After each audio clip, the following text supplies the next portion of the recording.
Hey, Who fans, and welcome to the Big Blue Box podcast. My name's Gary. My name's Adam. And this is episode 399.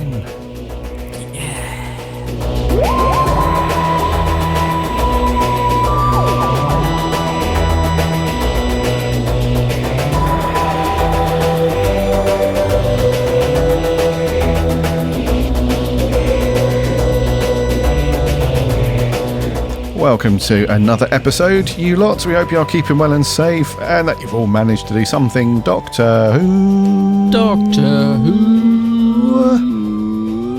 related. You were way too slow on that one, bud. I can't tell because of the delay. I sound like I'm beating you. I think actually one week I thought I'd beat you to it, and then when I listened back to the podcast, I was like, oh no, I was like 2 seconds behind because of our delay. So, yeah. I never can tell these days. Yeah, I think the general rule of thumb is that you're too slow. So could be making excuses. Yeah, shave a couple of seconds off the time that you leave it, and you could be in the hot seat. You've just given me the way to win. So actually, all I've got to do is once you're doing Doctor Who, I just say related, and then I'll actually be in time. Good shout. Yeah, we probably shouldn't. Yeah. Shouldn't have said that, should I? No, not really. Anyway. Too late now. Yes, anyway. Welcome to another episode, Who fans. We didn't record last week as I was busy with work stuff. One of those times where it's like, Gary, you need to go away for the week. I'm like, okay, fine. And then it immediately hits me, oh no, you won't be able to record, which is a bummer. So, yeah, I had to do a week thing with work. But we are back to review 2 episodes together that we haven't spoken about yet. We've been very good, actually. We've played nicely. We've not teased each other with spoilers. We've not any of that stuff. We've kept it very, I think if Adam and I were working, if we worked together and we saw each other all the time, it'd be one of those things where co-workers would be like, why are you not talking, you two? Is something wrong? We're like, no, we just can't talk about anything to do with Doctor Who at the minute. So it's, How are you, mate? All good? Yeah, cup of tea? Good. Did you watch it? No. Did watch it, but we're not going to talk about it. So we're going to review the episode Boom and the episode 73 Yards in one double whammy episode this week. Before we crack on with all the things, though, just make sure that you are following or subscribing to the podcast in your preferred podcast app of choice. That way you won't miss an episode when it lands every single Friday. So I was going to say Saturday then. Every single Friday.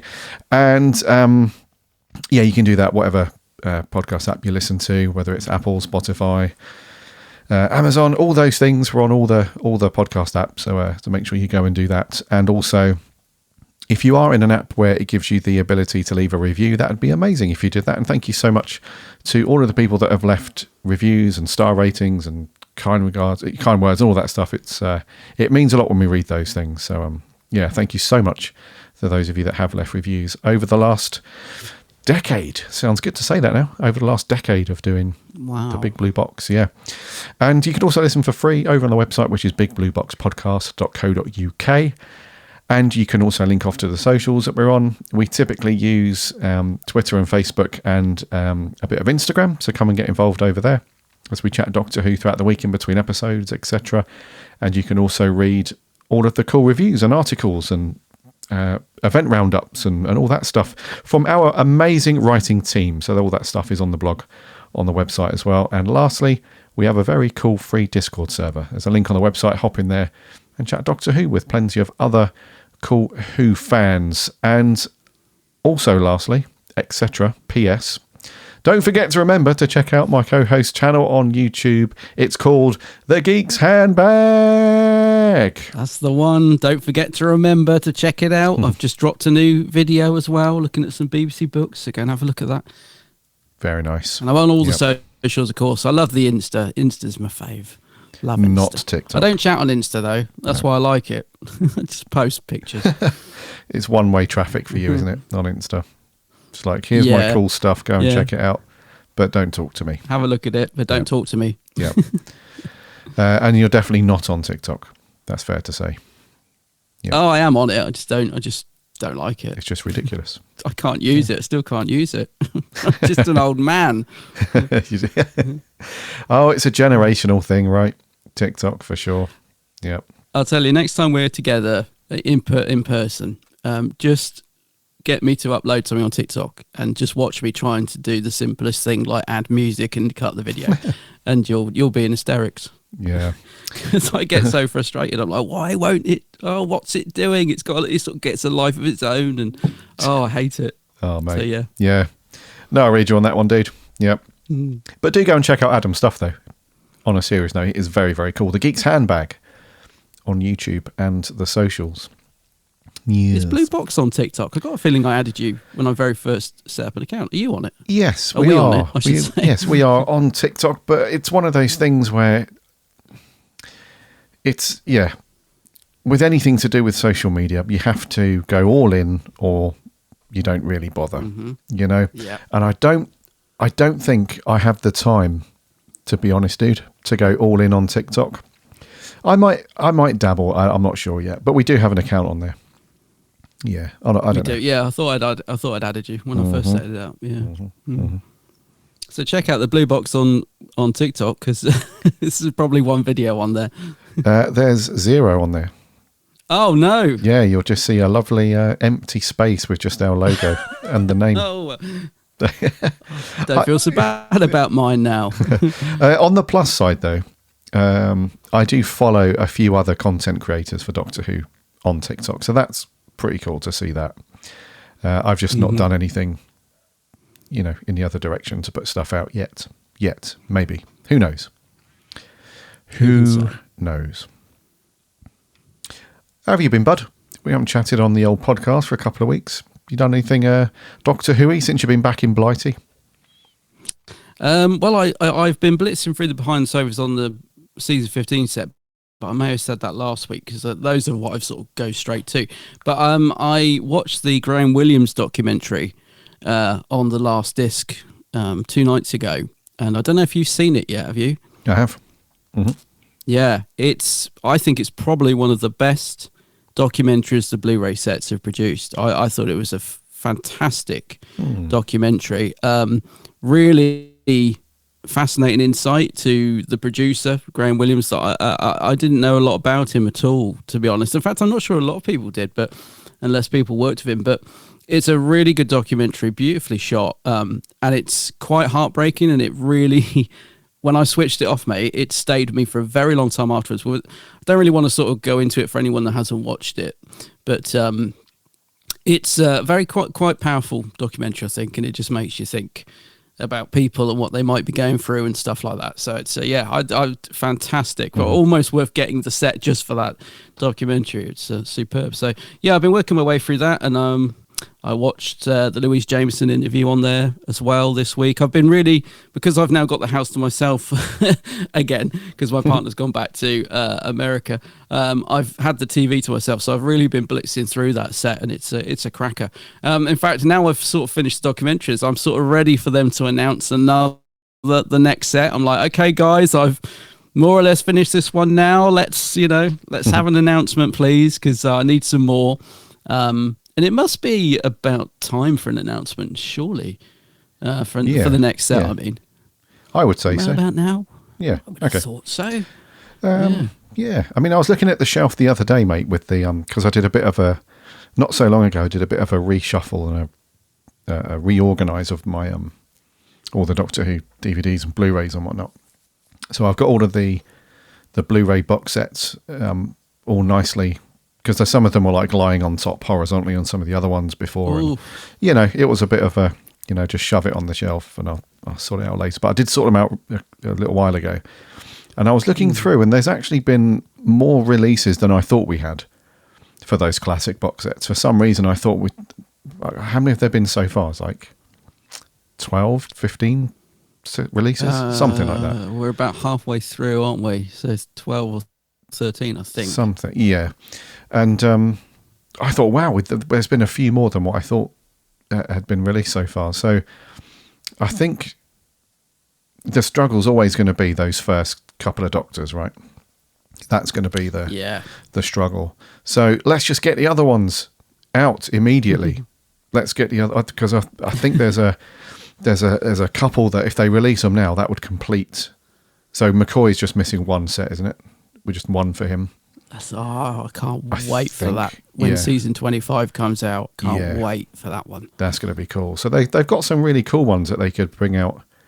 I know I sound that's an oversimplification of these things. I know that so much hard work and time and effort goes into them, and it's not just like, snap your fingers and here's a new one. I get that, but it would be cool to have just a couple announcements so we've got something on the horizon, because what we're in now, about to trickle into June, so we've probably got 2 more this year at most. I would hope we'd get at least 2 this year. So that'd be cool, dude.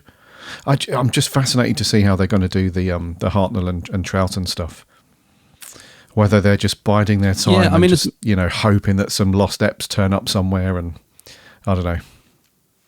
There is some a company, I forget the name of them, like Restoration Team or something, that have been posting. I don't know if you know what I'm talking about, but on Twitter they've been posting recently about all these film cans they've retrieved, and they're sorting through them and archiving them. Do you know this? What I'm talking about? This company? I think. Sorry, I can't think what rings a bell. But yeah, I remember seeing a picture of a bunch of old film canisters. I think somebody retweeted I want to say that. Fabulous Films or so. It's not Fabulous Film, but anyway, and they've got some BBC ones, and they're doing some event, I think, coming up in the next couple of weeks with somebody from BBC Archives, which has created a bit of a buzz, because it's like, oh, so what are they going to announce? So I don't know. There's always hope that some missing stuff could still turn up. I mean, it was lovely to get that season 2, was it, box set, the Hartnell box set? Mm-hmm. In the Blu-rays, but it was disappointing because obviously some of the stories still had telesnaps. So in a way, I would rather they just got, like you said, got the ones out that we've got complete seasons of. And although it's nice to have a 60s box set, I'd rather they waited until sort of like they had released everything else, so that there's more time to find stuff or potentially find stuff, because things are turning up all the time, like the audios that they suddenly had handed over by a fan, which were actually better quality than the audios the BBC held in the archives. That was a couple of years ago. So they've now got sort of better soundtracks for some of the Hartnell ones, which they can sync up with the pictures and things. So things are always being found. So I think, if they could get that McCoy set out, that would be great. Get the 2 Tom Baker seasons out. I would love season 13 to come out. I would love that one. And then do the Pertwee, because his need a bit of restoration because of the source material. So maybe in the year's time when they've got those other sets out, technology will have advanced with AI or whatever, so they might be able to clean those up even more. So you know what I mean? You just work your way back a little bit now, I think. So because they do an amazing job of them, it has to be said. Oh, they are. You can tell how much love goes into those. And we're quite fortunate as well to have that as a TV show, as a franchise, whatever you want to call it, because there are lots of other, and this is purely just for the classic stuff, right? So there are lots of other very popular British TV shows, whether they are sort of sci-fi shows or sitcoms, whatever.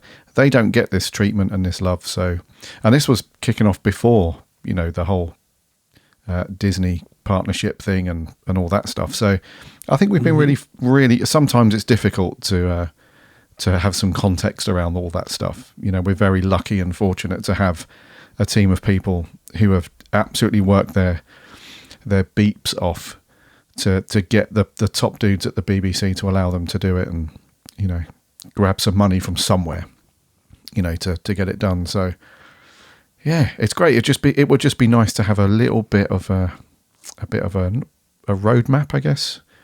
Of expected, because some companies do that, where it's like, Star Wars does that, where they'll say, okay, these are the TV shows that are being worked on for Disney Plus streaming. Here's a couple of films that are being worked on, here's a timeline for like upcoming books and stuff. So you've got a reasonably good, I know those things can change, but you've got a reasonably good idea of what's coming. So it'd be nice to have that. Yeah. But either way, glad you've checked out the old box set, dude. It's a good one, that one. Yeah. I've been loving it. Yeah, as I said, I've kind of like finished up a little bit this week, so I'm now thinking, right, I need to move on to something else. And I think the next release is the Celestial Toymaker animation, which has been getting a very mixed review from people who've actually seen it. But I'm intrigued to see it, and that's out, I think, next week or the week after. So, yeah, I pre-ordered the Steel book on that one. Okay, yeah. I'm going to get the Steel book, so we'll see what that's like. Did you pre-order it, just out of interest? I did not, no. You didn't? Oh, all right then. I was going to say, I was looking forward to getting your opinion because you've seen like the test shots and stuff. It looks a bit different, doesn't it? So we'll see what that's like in a couple of weeks. Yeah.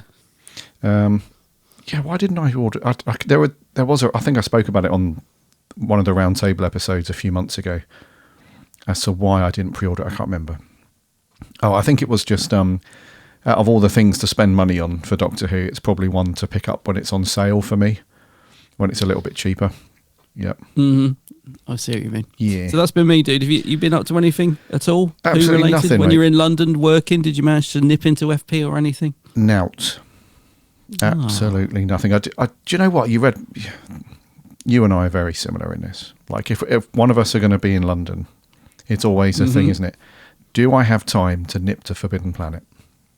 Yeah. Based on what we're doing. And I did consider that. But the problem is when my train gets into, those of you that are in the UK or London will know, if you're not in the UK, so apologies, but my train goes into a station called London Euston. And then the venue and the hotel that I was at with work was in Islington, just by Angel Tube Station. And in order for me to go to Forbidden Planet, I'd need to get back on the tube station, go past Euston, up to Tottenham Court Road, the old Northern Line, do all that, and then come back on myself. So it was a little bit of a go around to do that. But I did consider it, dude. I also did a search on Google Maps. I did the old, comic book stores or toy stores in the area, and there's nothing in that part of London. Bit disappointing, really. Oh, really? Yeah. Yeah, the old FP tractor beam normally gets you, doesn't it? I find it very hard to resist. When I went to visit some friends who were in Richmond recently, I was supposed to be there at like 1 o'clock. And I got the train in and I thought, I haven't really got time. But I thought, I know, if I just quickly nip there for half an hour and diverted to FP, met somebody in there I knew and ended up being about 4 hours late to my friends. And I was like, I shouldn't have gone. I knew I shouldn't have tried to get it, fit it in, but I did. It's like the tractor beam gets you as soon as you get off the train, FP. Yeah, that's very true. Yeah, so I've not been, done nothing Doctor Who, not any. I'm in New York next week though. So nice. I am going to go do the usual Midtown Comics run.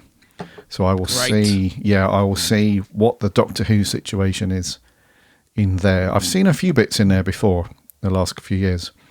They have had the odd bit of Who merch in there. Nothing crazy, but I will see what the sitch is with that and report back.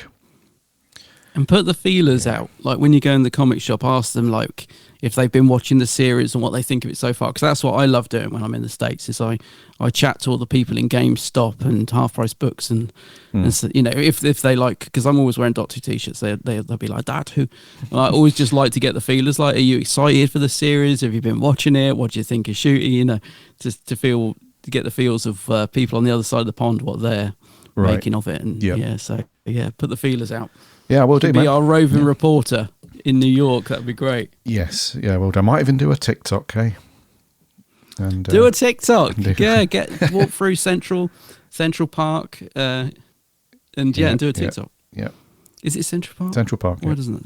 Yeah. Go and find that rock that I couldn't find. The one that the 11th Doctor and Amy sat on. The one that I nearly caused a divorce between me and my partner because I was like, we can't leave the park till I found that rock. We never did find it. Never did. Okay, I will do that then.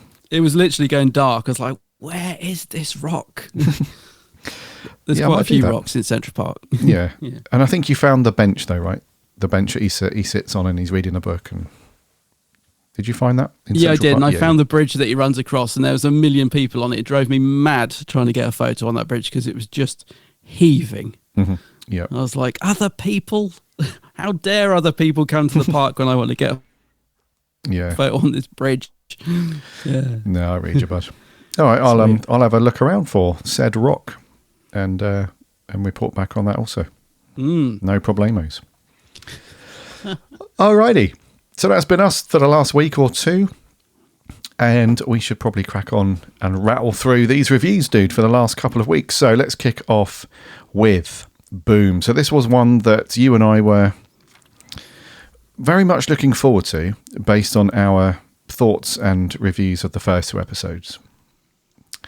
Not to say that we didn't like necessarily the first 2. We were just kind of, some parts of them were good. There were certain elements that were pretty cool, but overall, we weren't sort of blown away, were we? Not really. No, the first couple of episodes. So we were like, okay, this should be cool because it's a depart from Russell's writing. He wrote the first 2, so we're going to depart from that. The Moth Bag's back. He's wrote this episode, and it feels very different to what has come before. So, just to give you the usual deets then on this one. So this was first broadcast, as we know, very recently on the 18th of May.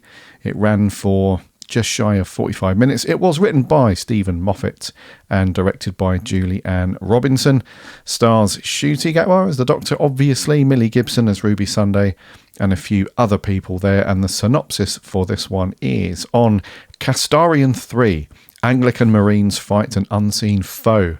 Meanwhile, the Doctor steps onto the battlefield and onto a landmine. His complex biology will cause it to destroy nearly half the planet if it detonates. Ruby Sunday incapacitated, a rogue ambulance looming, and a child looking for her daddy beside him. Can the Doctor save himself and the world? So high stakes and intense stuff there. So, dude, what did you think to Boom? Well, I was very excited for the mothball to come back, mate. I kind of felt like he always would. I think there's a passion that burns inside the mothball for Doctor Who that probably made it hard for him to say no. In fact, I think he probably snatched Russell's hand off when he got the phone call. And I think he delivered. I thought it was a good episode. I really enjoyed it. I thought the performances were good. I thought story-wise, I liked the premise about the Doctor being stuck on a landmine, and I like one of the things I was wondering how the mothball would fill the time. I thought if the Doctor's stuck on the landmine for the whole episode, how is he going to build the story around him? And I thought he did that very well. It was a good solid episode, mate. I think for me, kind of what I needed after. I mean, I hated Space Babies. I thought it was awful. I didn't mind Devil's Cord, but like you said, not the best start to the series. But this, I think, felt a lot more like the sort of Doctor Who that I like, that I enjoy. And I wouldn't put it up there as one of Moffat's best, but as someone who likes Stephen Moffat's writing, I can also admit that he has written some absolute clunkers like Let's Kill Hitler and stuff like that. So it's nowhere near his worst. I think this is just a good, solid episode from Stephen Moffat, and a good one for the 3rd episode as well. I think it was a good sort of...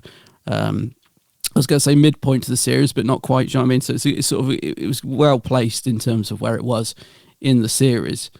For me, it gets the thumbs up, mate. I thought it was good. I think when I watched it the first time, because the first 2 episodes had been very mixed, there was sort of a lot riding on this, and I think initially I was like, that was brilliant, love that, because it was almost like a relief that we'd got what I considered a good episode of Doctor Who. So when I watched it again yesterday, so I've rewatched both episodes yesterday, I still found it a very good watch. Didn't quite live up to, the heights of when I watched it the first time around. I was thinking, yeah, okay, it's good. It's nothing amazing, but it is good. And I think the performances in it were very good. And it's still got some tension in there, but there were things I noticed on a second watch which were a bit clunky, that perhaps I had sort of overlooked or been more forgiving of on a first watch, stuff like the relationship between Mundy and John Francis, and no, not John Francis, sorry, Mundy and the other guy.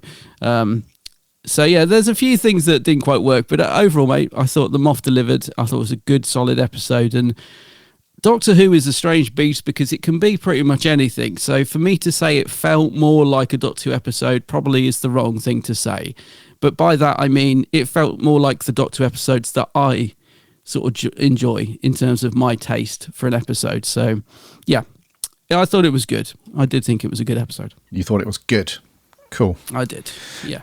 Yes, I'm in the same boat as you, I think, on this one, bud. I think it was, for me, it was more enjoyable than the first 2 episodes, for sure. Yeah. It felt more like... I mean, you could tell that it was a Moffat episode, absolutely. And I think there was something kicking around that I had read or heard from somebody that this was initially written for Capaldi and really? Jenna Coleman. So yeah, just like some of the it's basically Moffat had wrote this but was never used, and so when it came around to coming back to write for this era, I think he just had some stuff already in his pocket that was like, oh, okay, I didn't use that before, but it would be cool to sort of revisit that idea and expand it out a little bit. And so when I read or when I heard that kind of made sense. Like some of the dialogue that Ncuti delivers does sound very Capaldi-ish in some ways. You know, like you know, what does he say? Something like there's a beach, it's everywhere, or you know, whatever that line was. Something like everything becomes a beach eventually. Or something. Yeah, that stuff. Yeah, that sounds very Capaldi. And some of the bits that you see Ruby doing, you could absolutely imagine Clara, you know, that being very Clara-ish. So, yeah, I'm sure I read or heard that somewhere. But,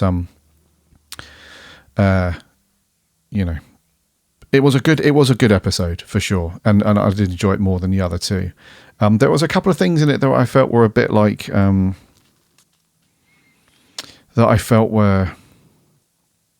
a little bit not preachy, but slightly political, you know. And we had that in Space Babies. You know, there was a scene where they were talking to the nanny, and her and Ruby had a conversation, and that was a little bit. You know, and then on this one, it's like the whole, you know, military, you know, the selling of military arms to people just for the sake of profiting and stuff like that. You know, which you kind of thought, okay, there's a little bit of that in here, which you and I kind of complained a little bit from Jodie's era with that stuff. So there was a little bit of that going on, and I thought, okay, you know, that's a thing. And yeah, so overall, I liked it, but there was just a couple of little bits which we'll get onto, and the sort of political bit, which is not always don't get me wrong, that's not always a bad thing. You know, if that sends a good message and it's not slammed in your face, and you know, there's a bit of a message there, that can be cool. But it just felt very timely with what's going on in the world right now. So it was a bit like, okay, you know, we get what you're trying to say. So yeah, overall enjoyed it, mate. What about the religious side of it? Because I know some people were saying, you know, the whole thing about religion and war being connected as well. And there was, on a second watch, I did notice the Doctor is, I was going to say venomous towards faith, but that's probably a bit strong. But he is a little bit more anti it than I had sort of picked up on the first watch. And maybe that's because I've listened to a few podcasts in between now and then. And some people have picked up on that, because the Doctor sort of is almost slamming you know, the characters for believing in having faith and religion, and then at the end he does like sort of kind of balance his view by saying just because I don't believe it doesn't mean I don't need it, which I thought was a really nice line. And I think it needed that, because, you know, for anyone who is religious, I think it could have been a little bit of a slap in the face in certain bits. So I'm sort of glad the Moff put that line in there, because I don't think I think the Doctor should be a little bit impartial when it comes to these sort of things. I think otherwise it does feel like the Doctor's sending a message to the viewer, if you know what I mean. It's you're going back to the territory of, you know, telling the viewer what they should think, and I think that's fine from other characters, but the Doctor sort of, I don't know, when it comes to certain subjects, should be a little bit impartial. So I was sort of glad that the Moff put that line in at the end to slightly soften the Doctor's views on it a little bit. But just going back to the dialogue as well, mate. One of the things I wrote that the dialogue in this episode felt very Stephen Moffat, and I actually could hear. So I would have said I can see the 12th Doctor being in this, absolutely. And God, can you imagine? I think Capaldi would have absolutely been superb in this episode. And as much as I'm not a big fan of Jenna Coleman, I think she would have been good as Clara in this as well. But I actually heard Matt Smith's Doctor a few times in this. I think Ncuti came out with a couple of very 11th Doctor things, like the banter. It was the banter between the Doctor and Ruby, I thought was very 11 and Clara. Or very 11 and Amy even, I don't know. But there was sort of a few quirky lines in there. And actually, considering the first two episodes, the Doctor's been written to be like this high wire, very, very sort of bombastic Doctor, very fun and zany and stuff, which is all cool. It was nice in a sense for him to be trapped on this mine, because it did mean Ncuti had to bring his performance down, and it was just about the dialogue. And I thought, actually, I'm quite liking the way the Moffat's writing him. And apparently because I was thinking, how did the Moffat know how to write the Doctor? Because Ncuti, he wouldn't know Ncuti's personality yet.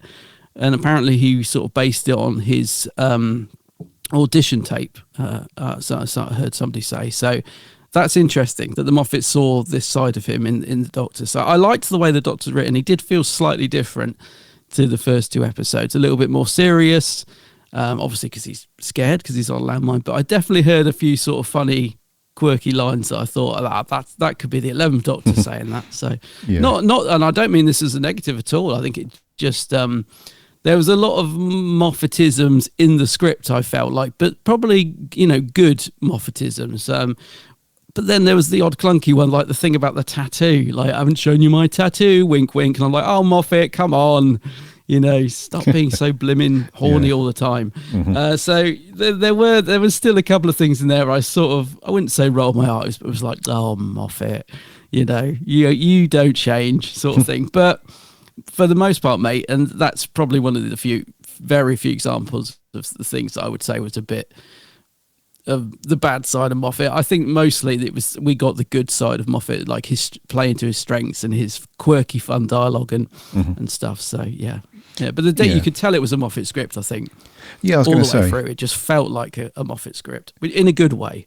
Yeah, in a good way. I was going to say it kind of circles back to what we were saying earlier, that it felt very Moffat for sure, and which is a good thing, dude, because sometimes you have that thing where, coming back to Doctor Who after you were so deeply involved with it for a pretty good chunk of your life, like Moffat did back in the day with, I say back in the day, wasn't that long ago, but you know what I mean. There could be that thing where you're so, you don't want to come across like you're just the Moffat of old in some respects. You really want to do something different, but I'm glad that he didn't try to do something completely just crazy, and people think like, oh, this, so it really did feel like it was the Moffat of old, but then there was like a sprinkling of let's make a few little tweaks here for the current Doctor and the current companion. So you're absolutely right, dude. And we did get a mention. We did get a mention of fish fingers and custard as well, and I thought, he couldn't resist. Yeah. My wife looked at me at that point with a little smile, like I'm like, yep, that was cool. Yeah, it's a nice little nod, I thought. Yeah. What did you think so the story itself was reasonably easy to get your head around once the Doctor had revealed the twist to Monday. So it was basically, they'd been put on this planet to fight essentially nobody. They were just sort of given this false story that there was this alien race there and they were there to wage war against them. And so the Doctor figures it out relatively quickly that there was no one there. They were just put there so that they could continuously fight this invisible enemy. And so by doing that, they would need more weapons and need everything. So that would make somebody who's selling all the weapons a lot of money. And it's like this circle of, war equals profit, essentially. So once the Doctor had revealed that to Mundy the character and then us as the viewer, it was like, okay, we get it now. So but there was like a little bit of weirdness going on in terms of what's happening in terms of advancements in that stuff with humans at that point. So one of the quirkiest things was, the mobile ambulances that were knocking around, and if somebody wasn't deemed fit enough, like physically enough to be in combat, then they were killed essentially, and then they were stuffed in this little, they called it a casket, didn't they? But it's like a little tube with their body just slammed into it. It looked pretty gross. So there was a few little quirky bits in there, as you would expect from Doctor Who and stuff, but generally speaking, dude, the story was fairly straightforward, and it felt very it was one of those cool little, almost claustrophobic, contained little stories, right? It all happened predominantly in one little bit. And when I saw the behind the scenes stuff, actually, it reminded me of if anyone knows how they filmed a lot of the Star Wars stuff over the last 5 or 6 years, they've used this massive soundstage called the Volume, and it's essentially this huge video screen. So instead of putting green screens everywhere and then trying to superimpose things onto CG backgrounds and stuff, they've actually got a massive, huge screen which is mega high definition, and then they basically play the background as a video on there. So I saw this behind the scenes stuff of the Doctor standing on the landmine, and then there was another one where the two soldiers at the beginning, one of them's blind, and they're walking through the thing. Behind them, you would have thought, at first glance, that was just one big. They were just walking in front of a green screen, but they were actually walking in front of a massive video screen, which was playing the background, and then they just sort of tweak like the edges and stuff to to do that. So a really cool contained little story, and production wise looked very, very cool, dude. So what do you think to the story in terms of like where we'll have a very different conversation, I think, about 73 yards. But for this one, did you were you sort of along the ride for this one? Did you get the story, and did you think it looked cool as well?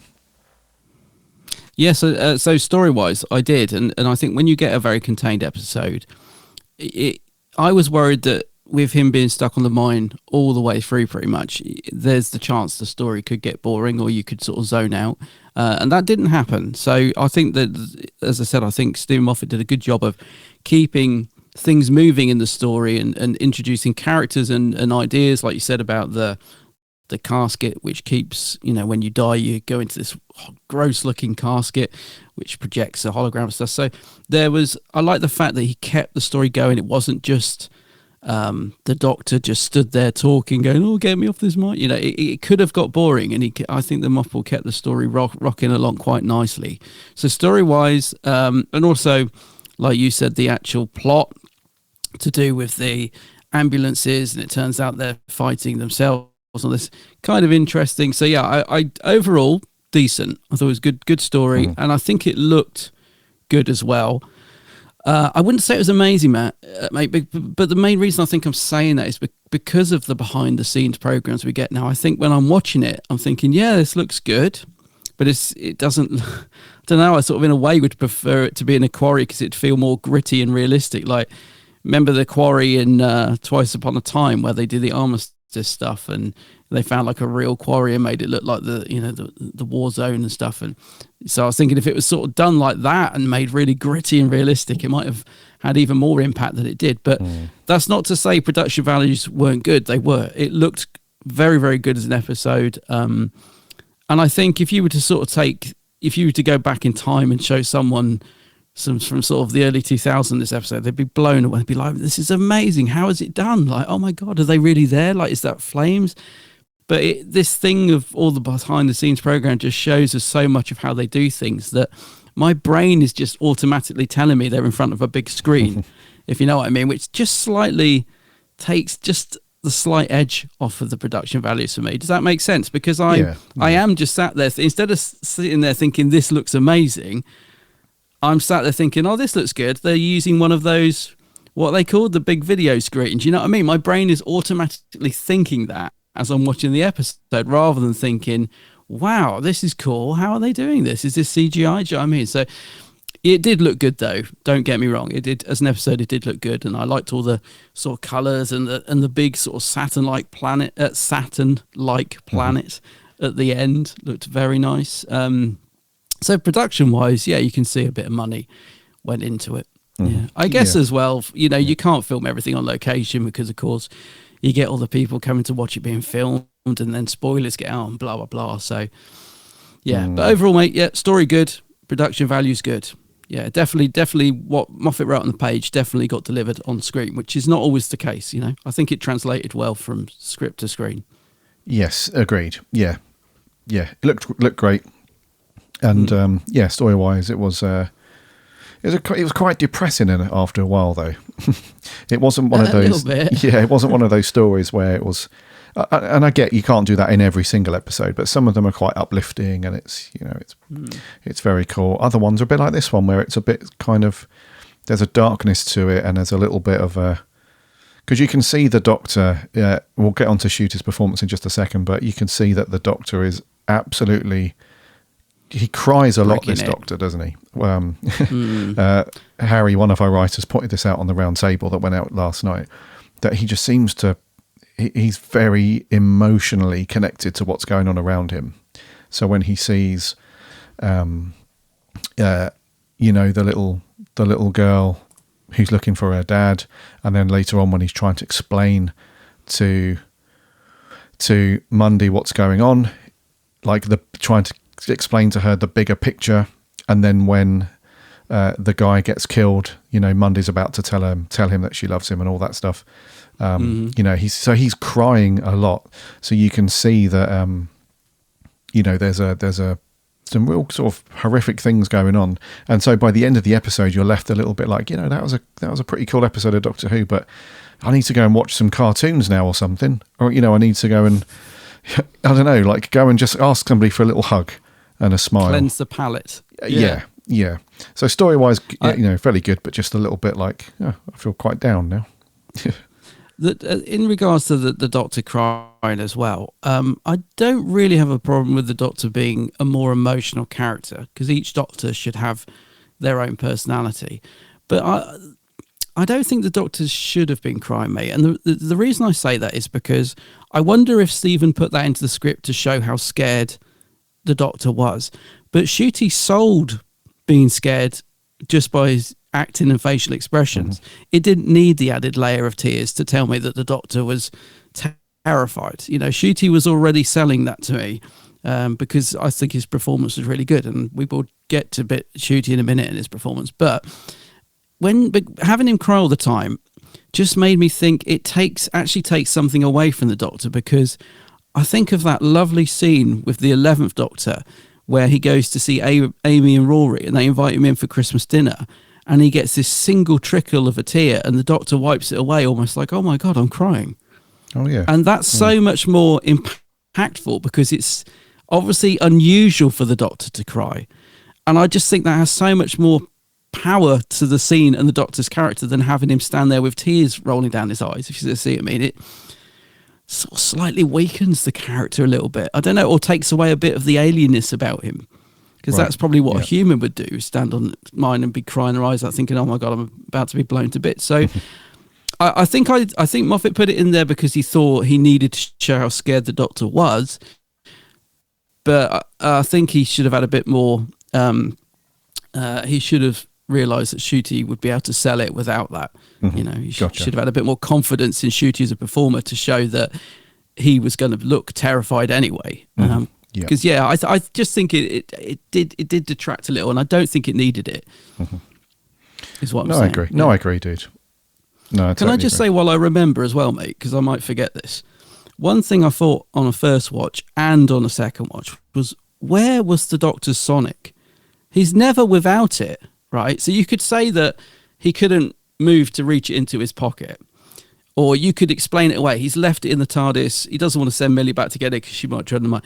There are loads of ways you could have just explained away the Sonic in one line. And I really think it needed it, because the Doctor uses his Sonic so frequently that to me it felt a bit odd and jarring that he didn't mention it or try and use it to in some way. I just felt like one little throwaway line would have just taken the Sonic out of the picture. Can't use it. If I get the frequency wrong, the mine will blow. I can't use it. But to not even acknowledge the Sonic when it gets used so much in this modern era felt a bit jarring to me. Now, it could be that it was a line that was cut. It could be that it was a scene that was cut. But to me, it needed a line in there to say, I can't use the Sonic because, or I haven't got the Sonic and you can't get it because. Yeah, it slightly bugged me, mate, because as I said, since Doctor Who came back in 2005, the Sonic has been massively overused, right? And I didn't want the Doctor to use it to get out of the situation. That would have been the worst thing.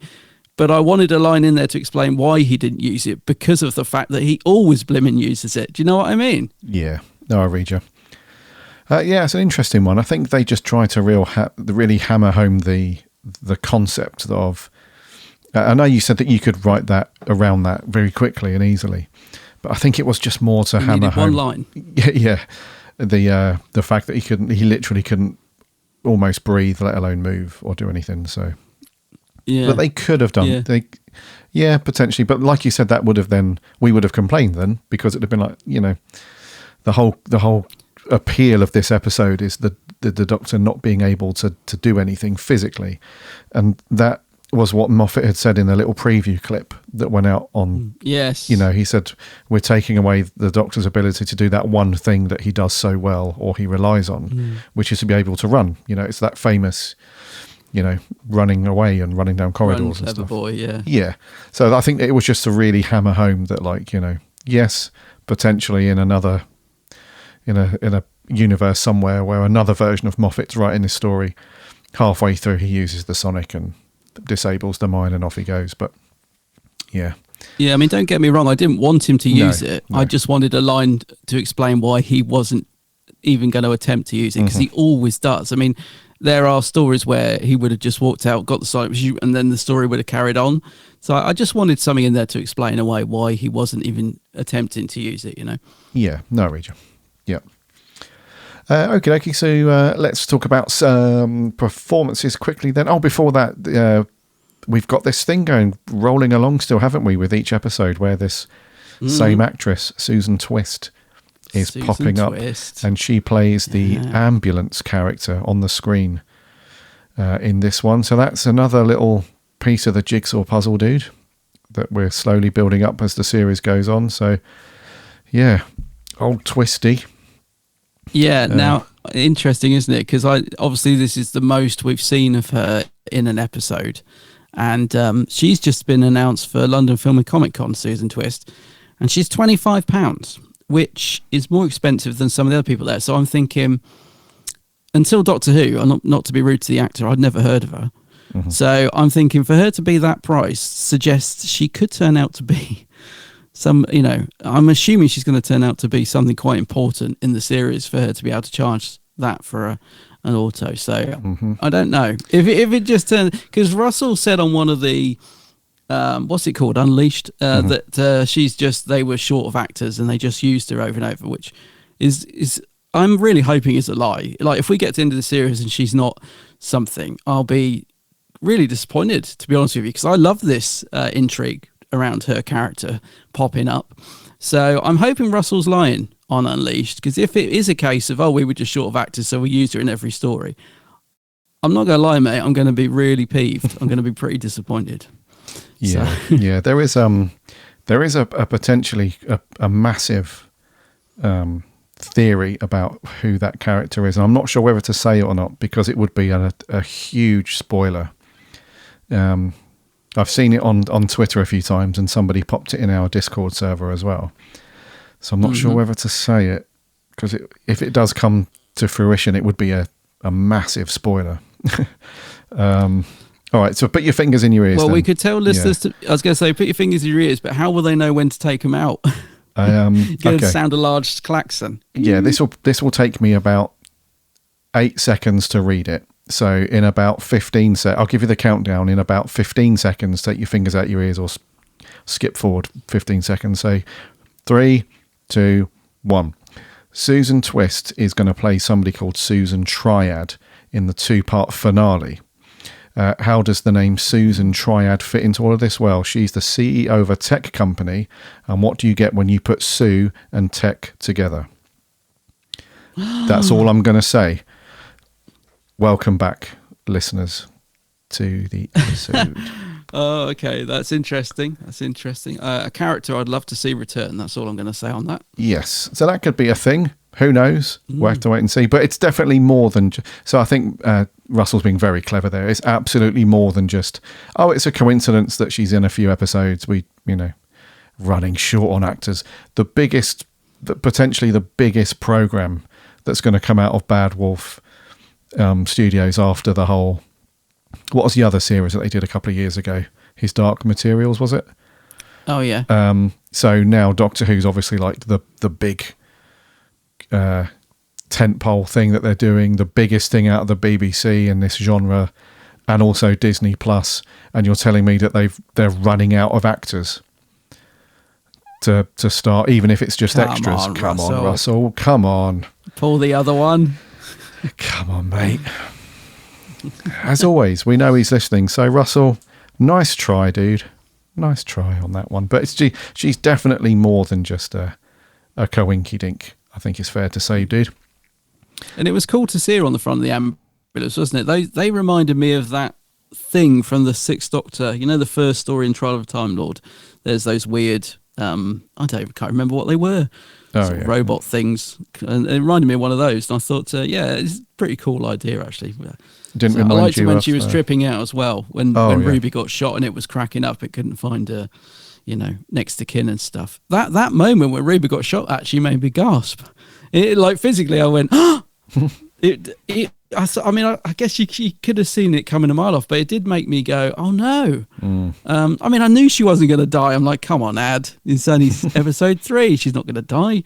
But I was thinking, hang on, and we will come to this as well, obviously. We've got the new companion has made a surprise appearance in the episode, and Ruby's just been shot. And my mind was working a little bit of overtime of, are they going to kill her off already and then bring her back somehow for series 2? And so, I was a bit upset to see Ruby get gunned down.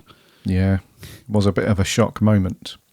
But then, like you thought your mind immediately, within a second, goes to, well, she's obviously going to be okay because we have more episodes with her in it. So true. Yeah.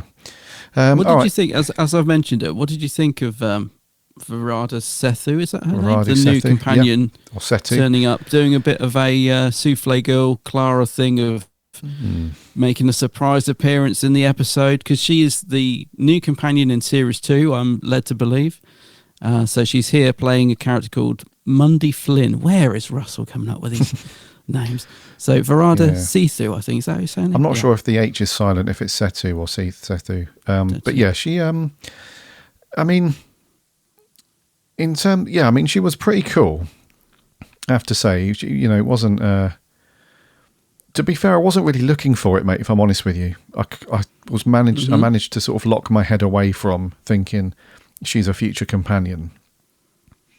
So just based on this character, and we have no idea if it's going to be a link back to this character or not, or whether it's going to be like a Karen Gillan who pops up in The Fires of Pompeii and then just is the companion later, and there's no need to link back to, oh, that was the person from that. Do you know what I mean? Well, I'm not sure if they're going to be like, you've seen this person before, but what happened after the Doctor left was this, and then she ended up happening to her, and now she's the... So I'm not sure if that's going to be the case, or she's just going to appear as this new character and just, whatever. I mean, I find that hard to believe as we're running out of actors. So we'll see how that pans out. But as a performance in this one episode, I thought it was cool. It was a very, just like Shooty's performance, really. It was a really highly charged, emotional performance for most of the actors, I think, in this one. And I think she did that very well. She clearly likes Canterbury, the guy who was, they clearly like each other. But there was like a little bit of, the stars didn't align for them. For the majority of time they've been together. It is only at the end where they're about to announce that love for each other properly, and he gets killed and stuff. So, and, you know, so based on that, she's crying a lot and she's quite emotional. And then the whole thing with Kaelin, I think is the girl's name. Is it Kaelin? And she's obviously upset about that as well. Yeah, and all that stuff. Yeah. So showing a bit of range off, you know, straight out the gate, which is good. You know, she had a couple of little humorous moments when you see them just in the camp at the beginning, and she's having a bit of bants with Canterbury, and then later on there's a bit of emotion there. So yeah, no complaints as such, dude. It just would be cool to see a bit more of that in series 2, season 2, whatever you want to call it, when she's with Shooty. But what did you think to her? I didn't clock it was her till very, very late into the episode, actually. And it was very sort of towards the end when they were sort of saying goodbye, and I thought, actually, this is on the first watch, obviously, and then as soon as I went on Twitter, everyone was saying, oh, Verada Sethi. But yeah, it took me, I did not clock it was her until very, very near the end, and I wasn't even sure. And then obviously I looked out for a name in the credits, and it's like, oh, it was.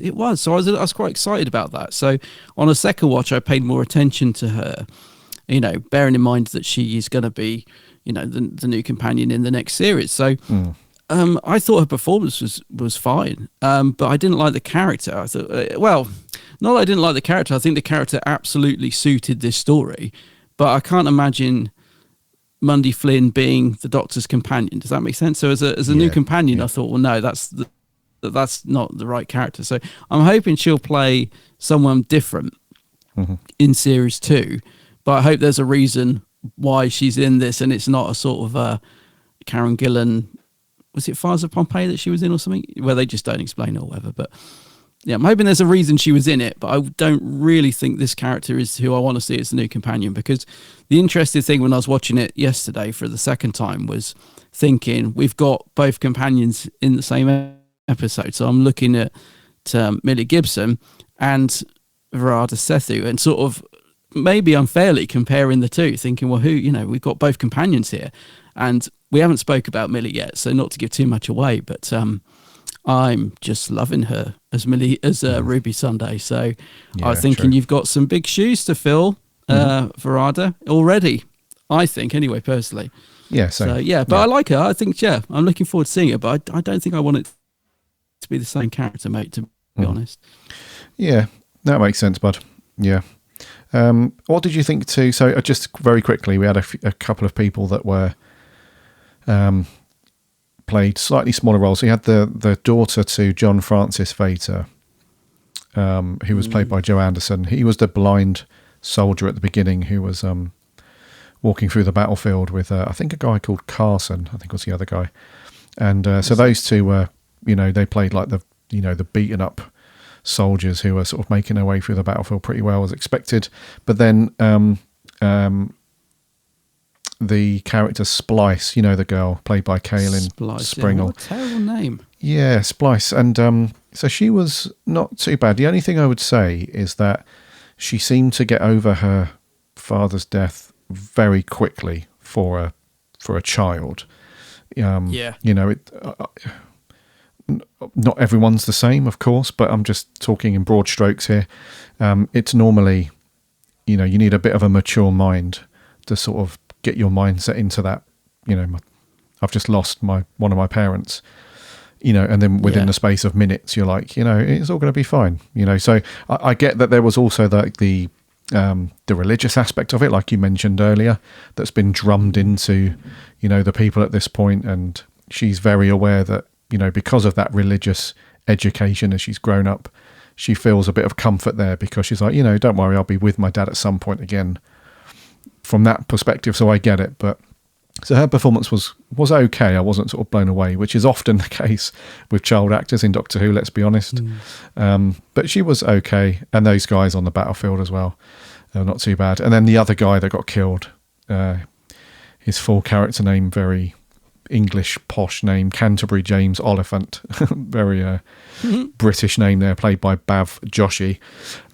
So those supporting cast members, they were all kind of expected and all cool, but when you and I are talking about this stuff down the pub in a year's time, I'll be like, who was that guy and what was the girl's name and what was that about? So it's kind of forgettable in a way, but not too bad, if that makes sense. I felt the same thing about the girl getting over her dad's death. I think I'm going to put that down to being a casualty of the short run time. I guess you've got to just move the story on, but it was a little bit jarring that, where's my daddy? And then he's like, well, he's dead. But let's sit down in the middle of a war zone and look at some postcards or whatever it was on the hologram.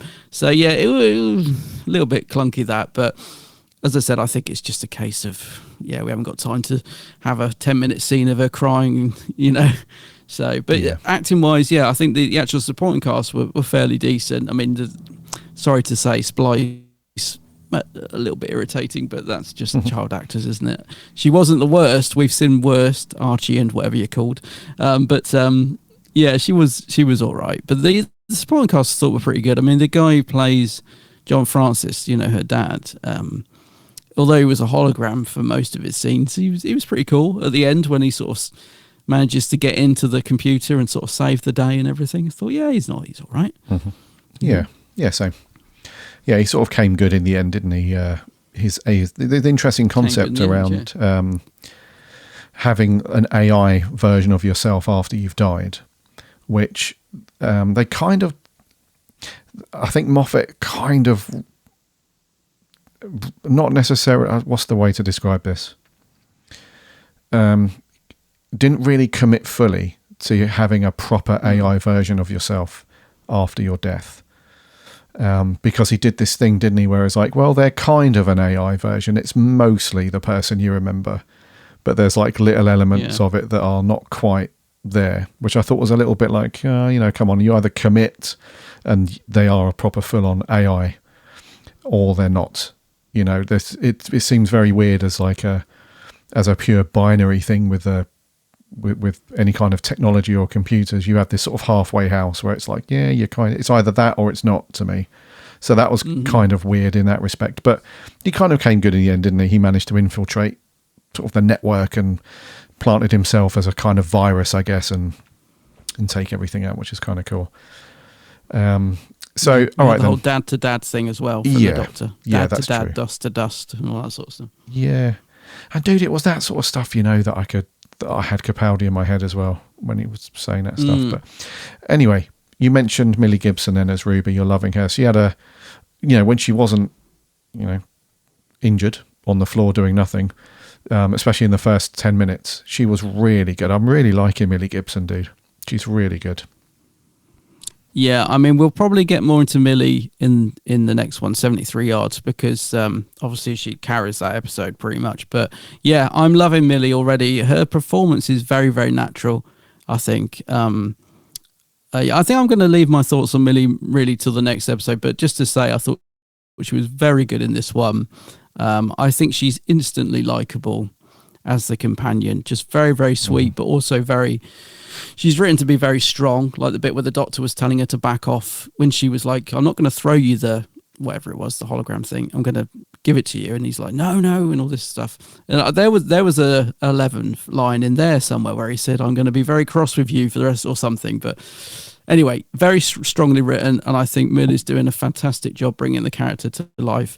And I think she's actually should be given a bit of credit because I don't know that she's been given that much to work with the more I think about it. Like, we don't know that much about Ruby Sunday. We don't know what she even does for her day job, or does she just sort of play keyboards in the evening in a bar to make money? We don't know that lot about Ruby Sunday. And I know a lot of that's intentional because she's become this mysterious girly character again. But with what she's been given to work with, I think Millie is really sort of bringing the character to life in her performance. So yeah, I'll talk more about her in the next episode, but I thought she was very good in this. And as I said, when she got shot, I did feel, even though I knew she wasn't going to die, I was like, no, I was quite protective. I was like, you leave Ruby alone. I can't believe it. So yeah, I'm liking Millie, mate. Liking her a lot. Yeah, and that's a good point, actually. We'll leave some of the chat for the next episode, which we'll get onto in just a minute. And then, so lastly, then Shooty, then the Doctor in this one. So that was very much an opportunity for him to shine on his own, if that makes sense, because Ruby was out of the picture for pretty much the last half, I think, right, of the episode, or at least 2/3 of it. It really was about him, just more than anything. And this was the only sort of criticism that I had in terms of the writing really was that it felt like we had the same conversation a few times over, where the Doctor's just banging his head against a brick wall trying to get through to Mundy and anyone else that this is not what you think it is. You're not here to fight this big kind of religious war or anything. He's trying to explain it. So I felt like the people he was talking to were relatively intelligent people, but yet his voice is not being heard, and it's really a struggle for him. So I was like, come on.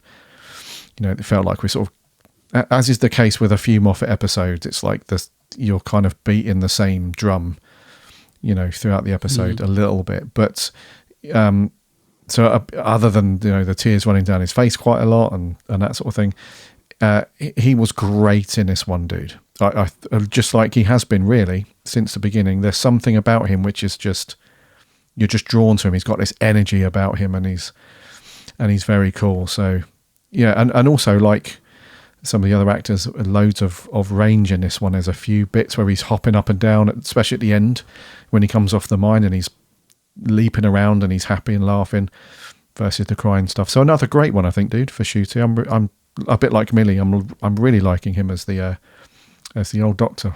What about you? Yes, I'd absolutely agree, because that's the thing. I am seeing very doctorish things about him. I think this was a real good test of how good he can be, and I think he's just going to get better as well, because there was moments like when he was staring into the sunset at the end, and it's the camera slowly zooming in, and he goes, right, enough of that. And I thought, oh, that's just the Doctor, isn't it, to be like that? But when he was on the mine, he was taking it very seriously. His acting was very good.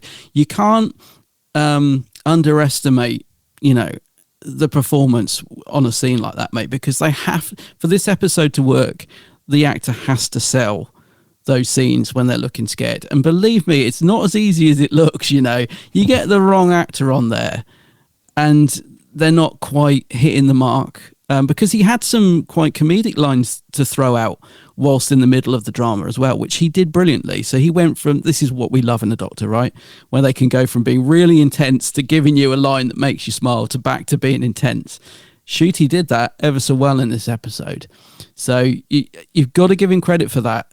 You have an actor that can't pull that off, and the episode just falls to the part of the scenes, because then it just becomes somebody stood on a fake mine on a set, and you can't take the story seriously. So absolutely loved Ncuti in this. I thought it was a really good opportunity to show his acting abilities, and I think he was really good in it. I really do. Yeah, agreed, dude. Agreed as usual. Right, if you got anything else, we will jump to our scores for this one. Let's do it. Right, I think it's me to go first. So I will give this a 7 out of 10. Just because I thought it was a good, solid episode, but nothing sort of groundbreaking, if that makes sense. Nothing that's. I think if it came on TV as I was watching it, I'd probably sit there and watch it because it's pretty cool. Whether or not I'd reach for it if I was in the mood for some Ncuti, I think that decision won't be made until we've seen the whole series. But a good, solid watch. Enjoyed it. Yeah. What about you? I'm going to give it a 7.5. I think when I first watched this, I was a little bit carried away with it. I probably would have given it an 8 on a first watch, but I think that was more because comparing it to the first 2 episodes, I think this was a lot stronger. But it's rewatching it, there were things I found a bit clunky. I think the romance between Mundy and Canto, was that his name? Canterbury. Was really forced. Yep. Again, a casualty of like the runtime of the episode, I'm sure. But there were little bits that didn't quite work for me, but overall it was a solid episode. So 7.5. Cool. Nice one. And just before we crack on and move swiftly to 73 yards, just a quick reminder to everybody that the finale to this season will be in cinemas, which is very cool. So on the 21st of June, most cinemas across the UK will screen this. So you can pre-book tickets now. I believe I went on to my local chain last night, which is Showcase Cinemas, and they've got it listed there, and I can I can book tickets, and I would assume it's the other chains are also doing this, like Odeon and Cineworld and whatnot. So that would be cool, dude, to see. Anytime you watch Doctor Who on the big screen, it's always cool, right? So, are you off to the cinema to see this? We've asked each other the same question. If I'm not busy, then yeah, I will be. I'll be off to see this. What about you? No, I won't. I was really excited when I saw this in the cinema. I was like, yes, because I went to see Deep Breath in the cinema and loved watching Doctor Who on the big screen. And then I saw the time. It's like 11 p.m. showing, and I was like, well, A, I don't think I can get home from my local cinema at like 1, 2 o'clock in the morning, or at least it would cost me a fortune. And B, I wouldn't want to be in town at that time, because I went into town last weekend and there was people having punch-ups at 5:30 in the afternoon in the middle of the square. So I was thinking, I don't want to be out at like 1, 2 in the morning right. in my local town. I don't even live in that particularly a rough area, but like most places, it seems to be, everywhere seems to be getting rough these days. So sadly, mate, combining those two factors, no. But I would love to see this in the cinema. I would love to, but no, I don't think I will. I think I'll be sat at home, bottle of wine, and watch it on my big telly. Yeah, doing a Moffat. Just, bottle of wine in front of the TV. I read you, mate. Crack open the red. Yeah. If I'm not doing anything, I might go and do that, because my local cinema is it's on a retail park, and the only other thing on the retail park is a Nando's. So it's not too bad, and I can just drive there and back. So probably will, mate. Good. It does sound pretty good. Yeah. Yeah, so, I don't drive, so I should have said that I don't drive. Otherwise, I probably would, Yeah. So, Who fans, assemble to your local cinema on the 21st of June for Empire of Death, the finale to season 1. Okay, let's get through this review of 73 Yards then. This was broadcast last week, obviously. That's the 25th of May. And slightly longer runtime, just by a few minutes, this one. And this was written by Russell, again, back to writing duties for the showrunner. It was directed by Dylan Holmes Williams, and it stars, obviously, Shooty and Millie, and then a reasonably big supporting cast members. This one, quite a lot of people knocking up through this one. And the synopsis is: when the 15th Doctor stands in a fairy circle on a Welsh cliff top, Ruby finds herself suddenly alone. Not quite alone, a mysterious woman looms exactly 73 yards away from her. Always 73 yards. Everyone who approaches her runs in terror. The Doctor gone, the TARDIS locked. What can Ruby do but go home and live her life? But the woman remains 73 yards away.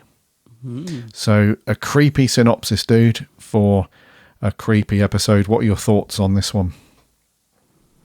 Yeah, this is a strange one, isn't it, mate? It's got us all talking, which is one of the things I love. So rather than, I mean, we all talk about Doctor Who all the time, but it can often be about the sort of negativity around ratings or what's been in the episode. But this time we're actually talking about the story itself, which is what I like about it.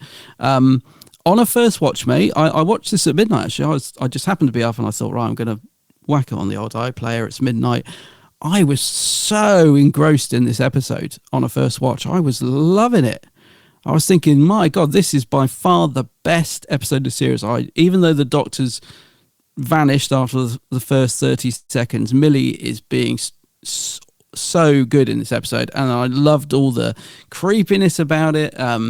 Yes, it kind of chopped and changed. I was a bit thrown when we left the Welsh village. I thought we were going to the episode was going to be set there, and suddenly we're back home with Ruby's mum. And so, mate, I was just honestly carried along with this episode. Then we got Roger Gwilym, whatever his name is, come into it. It was all just the mystery and the questions being thrown out. I was just, absolutely into it. Yep. But I did get this feeling about 10 minutes towards the end. I'm like, now look, I don't need everything answered, but I need some stuff answered, or I'm going to, this is going to be disappointing. And the last 5 minutes, I mean, when the credits rolled, mate, I was like, no, come on, Russell, come on. I honestly thought right up until right up until the credits rolled, pretty much, I honestly thought, oh, is this a two-parter? I thought this is, maybe yes, this is building up to a cliffhanger. I thought the bit where she was on the pitch, on the grass, moving 73 yards away from the Prime Minister. I thought, this is building up to the most amazing cliffhanger. Wow, I'm just loving this.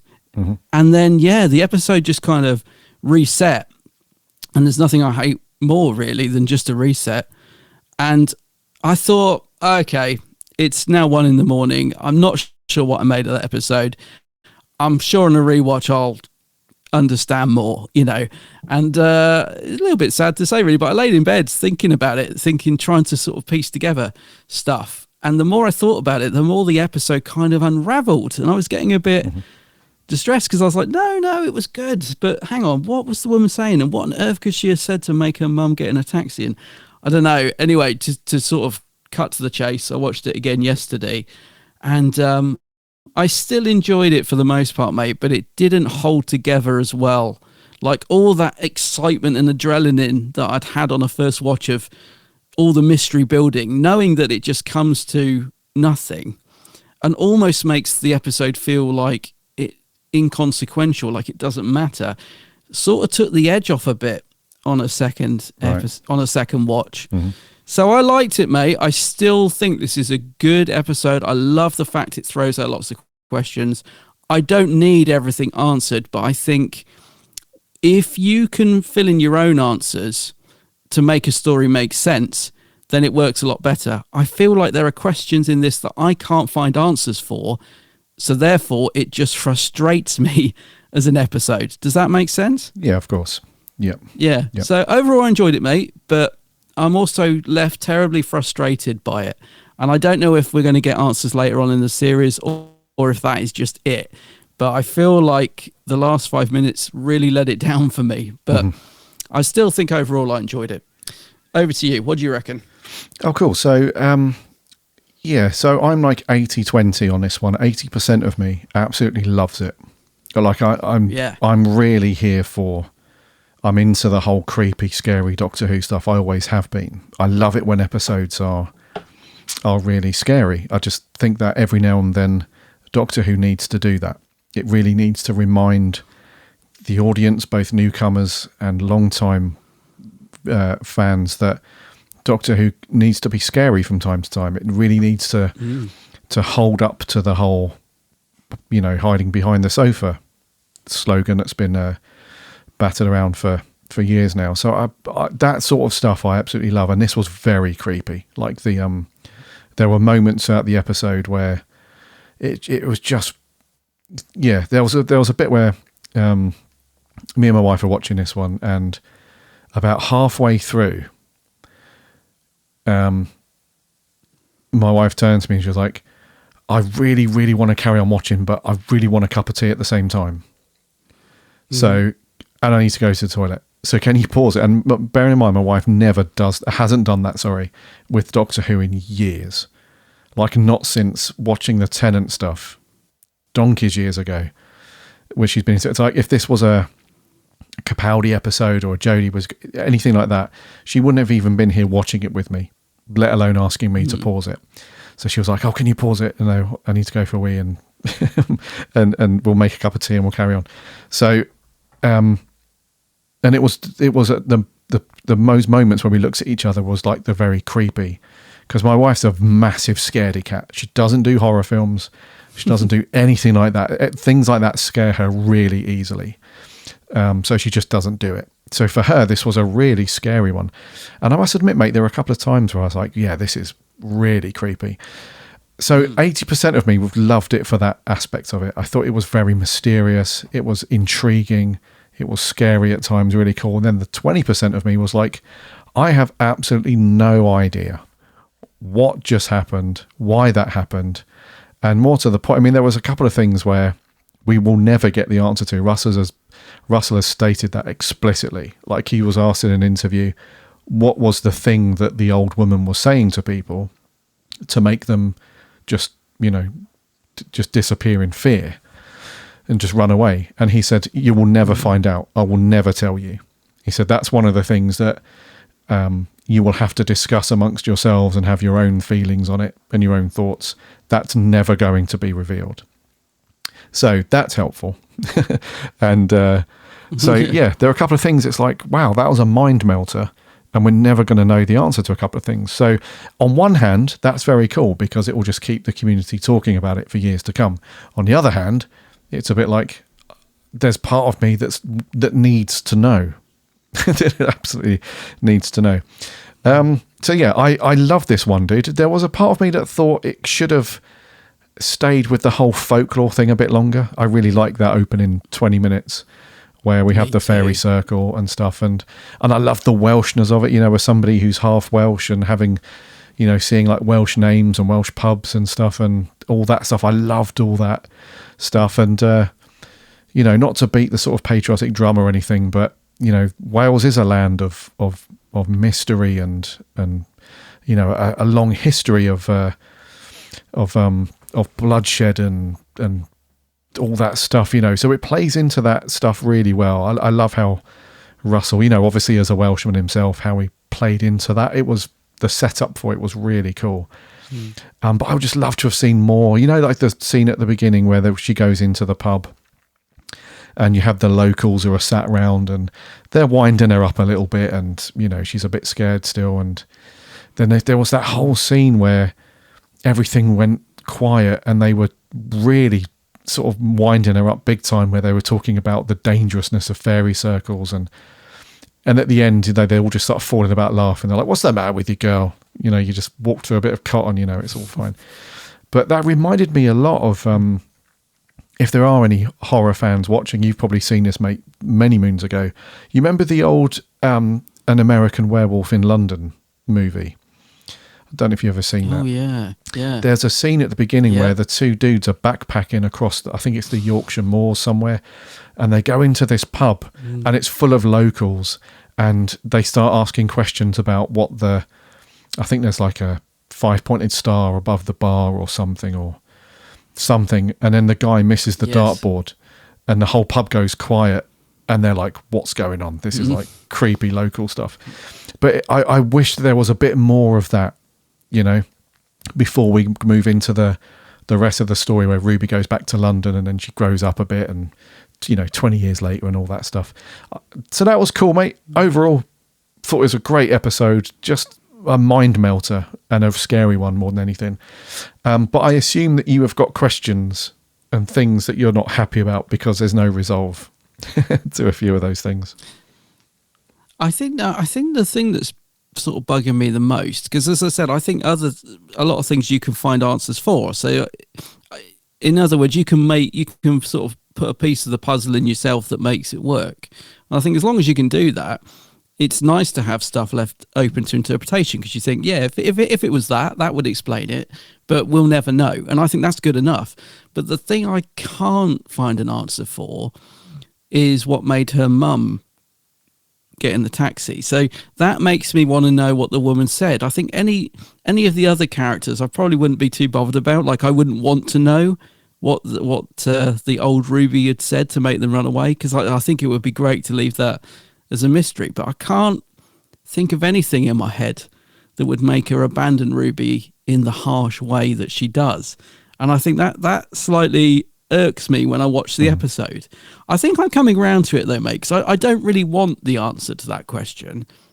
But things like, how does old Ruby sort of seemingly time travel back to the spot in time to tell her not to touch it? There are sort of things like that which haven't quite got my head around yet.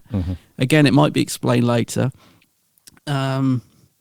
There was quite a few questions in this, but as I said, I think really overall, I think it just about works for me. But yeah, I don't know. I don't want to know what the woman said, but I want to know what was said to Ruby's mum, because that bit I thought was so harsh. I mean, I was already feeling quite sorry for Ruby's character throughout this. I mean, the stuff in the pub, they are horrible to her. Yeah. Like on a first watch, you kind of get the intense build up, and I was like, God, this is good. And then they all start laughing, and it's someone delivering milk or whatever. And you think, oh, that was cruel. And you sort of smile and laugh. When I was watching it yesterday for a second time, knowing that they're winding her up, I was thinking they are being really horrible, actually, because they're really selling the story and making her scared. Yeah. And I thought, what has Ruby done? Like, I think we've all at some point been into a pub where the locals sort of stop and look at you and you think, oh, and you sort of sheepishly go to the bar and order a drink and feel like you're a bit out of place. So I get that they were going for that vibe, but this sort of ramped it up to 11. They were just pure nasty to her. I mean, the woman behind the bar, like, so rude. £5 for a Coke, So yeah. I felt like, I get they're going for the sort of, it's a local pub and they're sort of all taking the mickey out of the stranger, but it sort of went beyond that. They were quite cruel to Ruby when you rewatch that scene, and it's not really warranted, even though it is sort of played for laughs when the guy knocks on the door. But yeah, she has a tough time in this episode, let's put it that way. So when her mum abandons her, I was just like, I kind of need to know why why this is happening to Ruby, if you know what I mean. I think that's the thing that kind of gets to me a little bit. Yeah, I read you.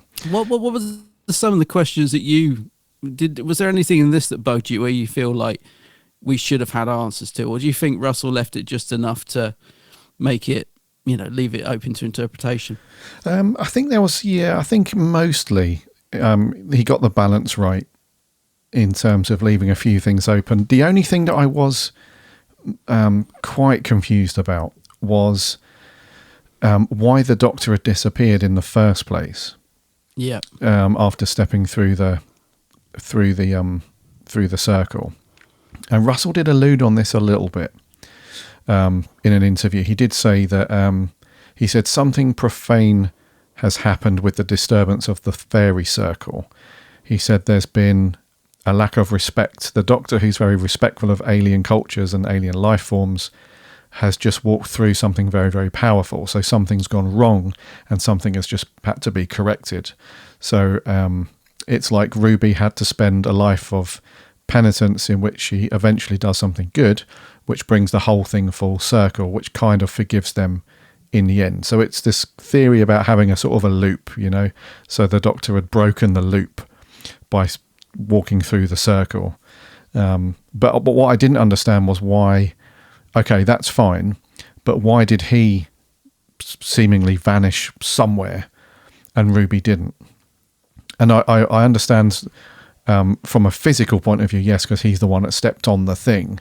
But out of the two of them, and where did he go? Like when he did get zapped somewhere, what happened to him? Where was he? I don't think we'll ever find that out. But so that was the only thing that really left me thinking a lot after the episode. It's like, well, why?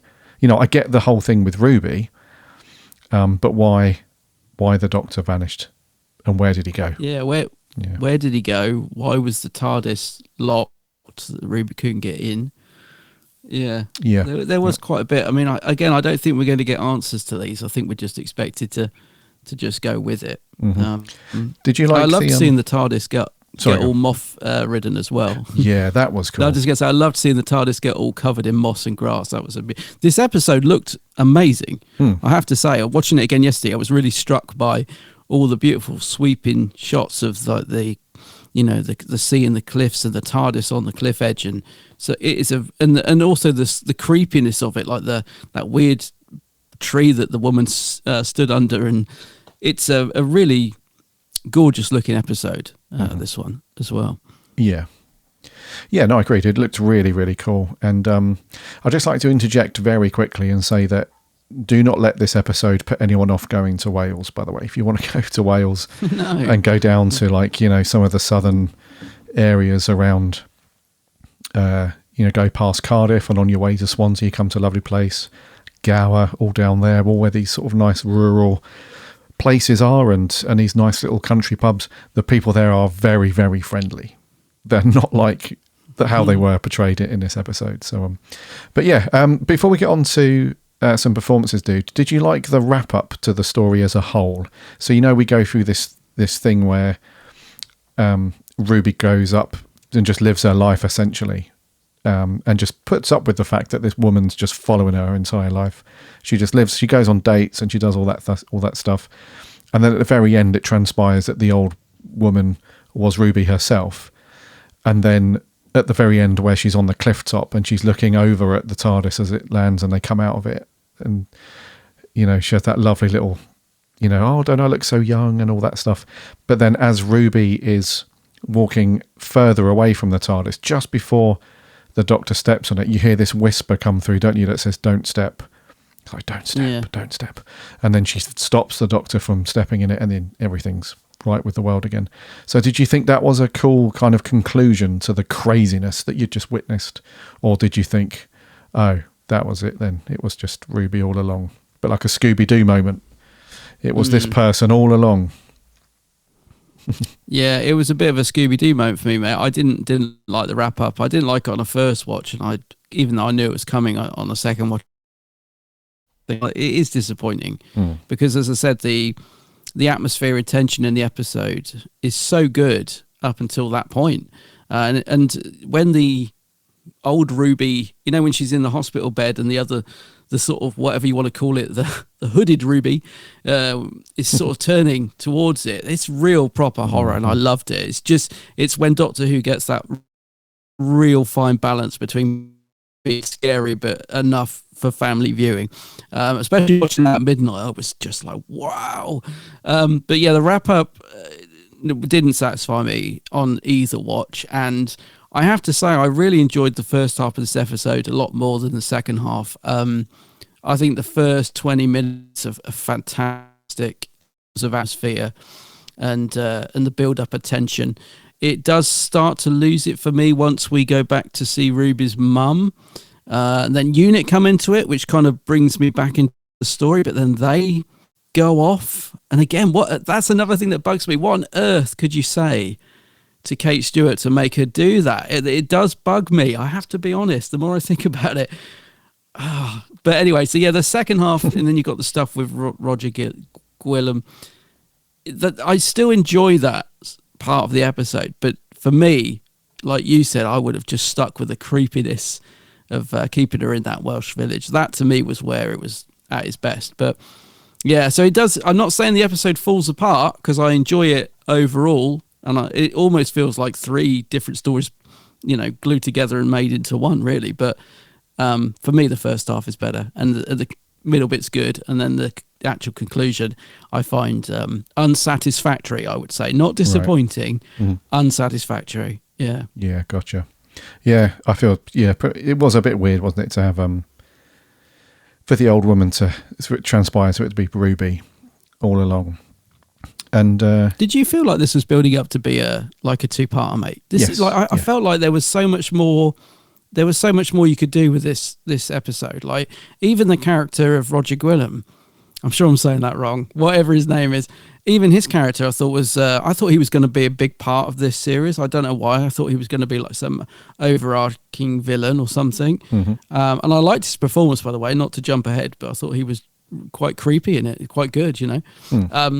But yeah, even I felt like was just so wasted because he's hardly in it. And we'd only just got into that bit of the story, like nothing, you know, we were sort of almost told that he was bad. I think one of the characters says he's a monster, so we're told he's bad, but we don't really see him do anything that bad. I mean, we are told stuff that he's going to do, which is, you know, like launch nuclear weapons, so we get that he's the baddie, but because of his performance, which I liked, he's quite charismatic in a way, so he's sort of, you know, it's that kind of villain I like, where he's smooth but you know he's a bit of a beep, you know. So again, I would have gladly had, like, this is the first part and then the second part is defeating him, rather than have a really cool 20 minutes of scary horror stuff in the village and then a sort of political half of the episode. Do you know what I mean? It felt like two episodes crammed into one.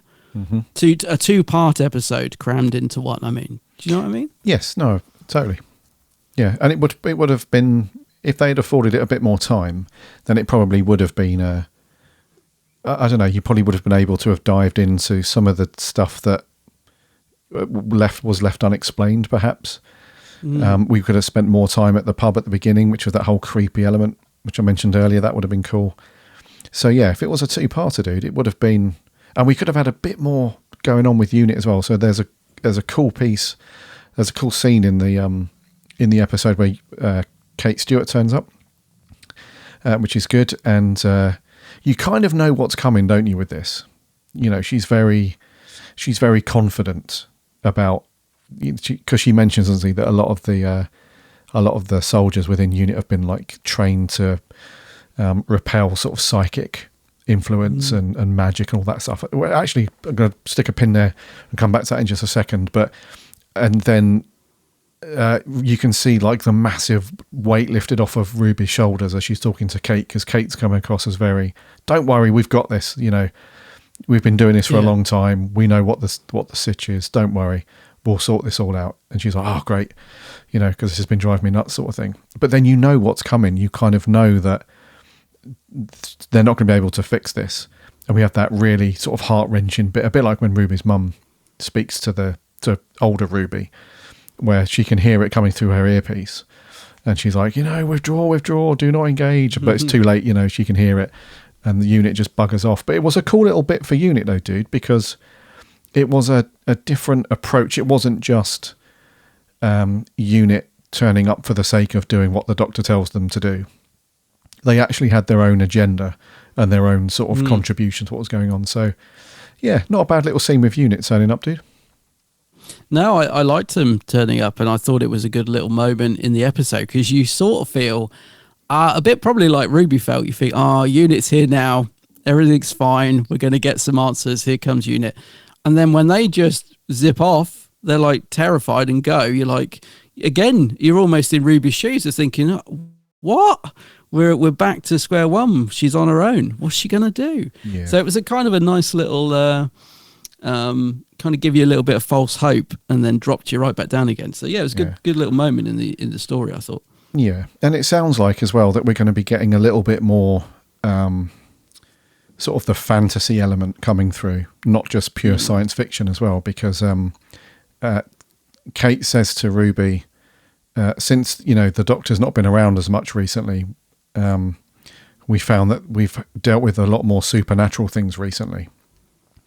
And then this also links to another interview that Russell, he's done so many interviews, hasn't he, over the last year, but there was another interview that he did where he mentioned that Doctor Who is going to be taking, and this is a quote from him, a sly step towards fantasy. So I think we are going to see a little bit more of sort of just non-pure science fiction, technicky sort of stuff, and more kind of, you know, magical fantasy bits and bobs. It's not going to turn into like, you know, like Game of Thrones or anything, or anything too nuts like Stranger Things. It won't be like that, but I do think we are going to see a little bit more, a bit more of the magical paranormal stuff going on, dude, which is interesting, isn't it? Because you and I have always said that, especially when we've reviewed some of the old classic stories where they've leaned into that just a little bit, it can feel a little bit weird, right? So what's the McCoy story with like the old, is it Battlefield? Where that... Battlefield, Merlin. That goes a little bit on the magic side, doesn't it? And when we reviewed it, I remember thinking, or us actually saying out loud, you know, it can feel a little bit weird. Not necessarily in a bad way, but it can feel a little bit non-Doctor Who-y when you put the magic / paranormal / supernatural bits in. But anyway, we'll see how that shakes out as we get through this season and definitely into the next one. But what do you reckon, dude? Is there a place for Doctor Who to have a bit more magical stuff going on? Or are you like a no, you know, traditionalist, it's science fiction or Get Out? No, personally, mate, I don't mind it too much. As long as it's not like, you know, as long as there is a science fiction at its core. I don't mind a bit of fantasy elements creeping in, because I think, as I said right at the start of this podcast, you know, Doctor Who is that rare beast that it can be pretty much anything. So yeah, and the thing with Battlefield is, I think if you get it for like a story or a story or two, it's fine. I think the difference is we're sort of getting that across a series, but for me, it's not jarring. I haven't sort of sat there and thought, oh wow, this is not Doctor Who, what's this all about? I think it's just a sprinkle of fantasy at the moment, and I'm fine with that, to be honest with you. Cool. So far. Cool. All right, dude. All right, let's so we've gone through some of the mind melty stuff and just absolutely back. Yeah. What's Shoes' performance we can get out the way fairly quickly, right? Because he's literally only in it for a minute of screen time, it feels like. But yeah, so they filmed this one first out of everything because he was still filming Sex Education at this point. So couldn't commit fully to it. So they film this one first. He's only in it literally at the beginning, at the end, but just kind of expected shooty, I think, at this point, dude. Even if it's a bit timey-wimey to say that, because we've seen 3 episodes with him in it already. So you can say it from a character point of view. It's, you know, it's up there with a good little performance, but kind of weird because it's the first bit that he did outside of the Christmas special. So yeah, for him, dude, I don't know if you've got anything on that, but just a fun little, as expected, little shooty moment, I guess. Cameo almost. Yeah, almost like a cameo. I think, no, I mean, he's fine in it. I think it is slightly unfortunate that I feel like we're only just getting to know his doctor and Ruby. I think it's a little unfortunate that by episode 3 we get the Dr. Light episode. We know the reasons for it. Obviously, he was shooting Sex Education, so it had to be a Dr. Light episode. I think we're very fortunate that we've got somebody as strong as Millie Gibson to carry that episode. But yeah, I don't feel like we've got to know either of them particularly yet. We are just scratching the surface with these two, and I'm loving what we're seeing from them so far. But you know, halfway through the series, and not even halfway through the series, we get a Dr. Light episode.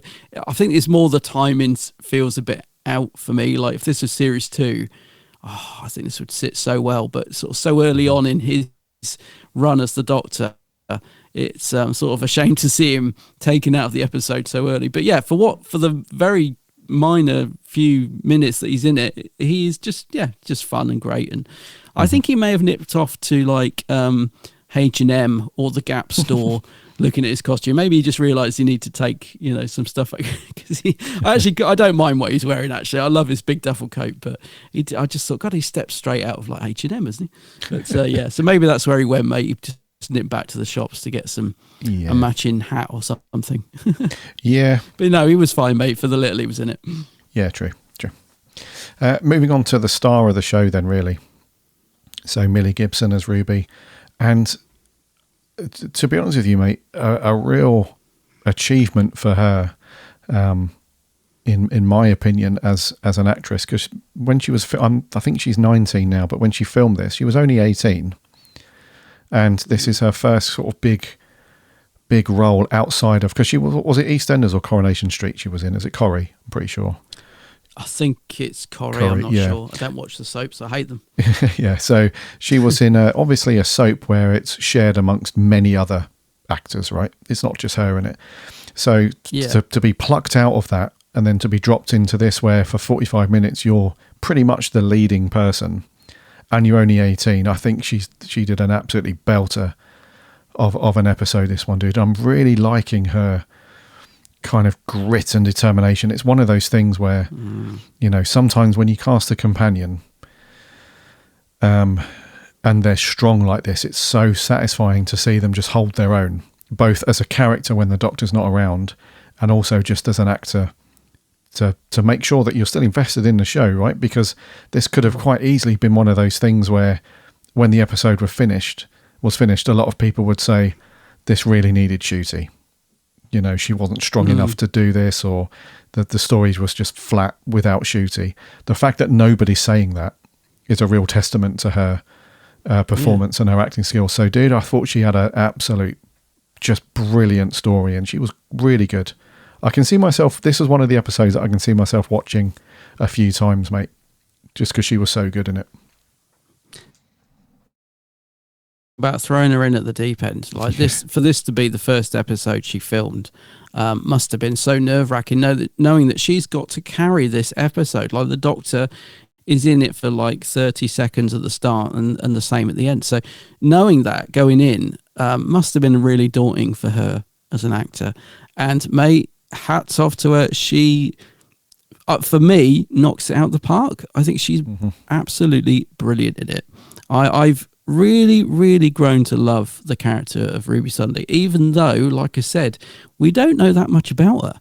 And in a way, this was an opportunity to explore her character, because she does just go through normal life. We see her, you know, at 25, 30, 40, going through the years.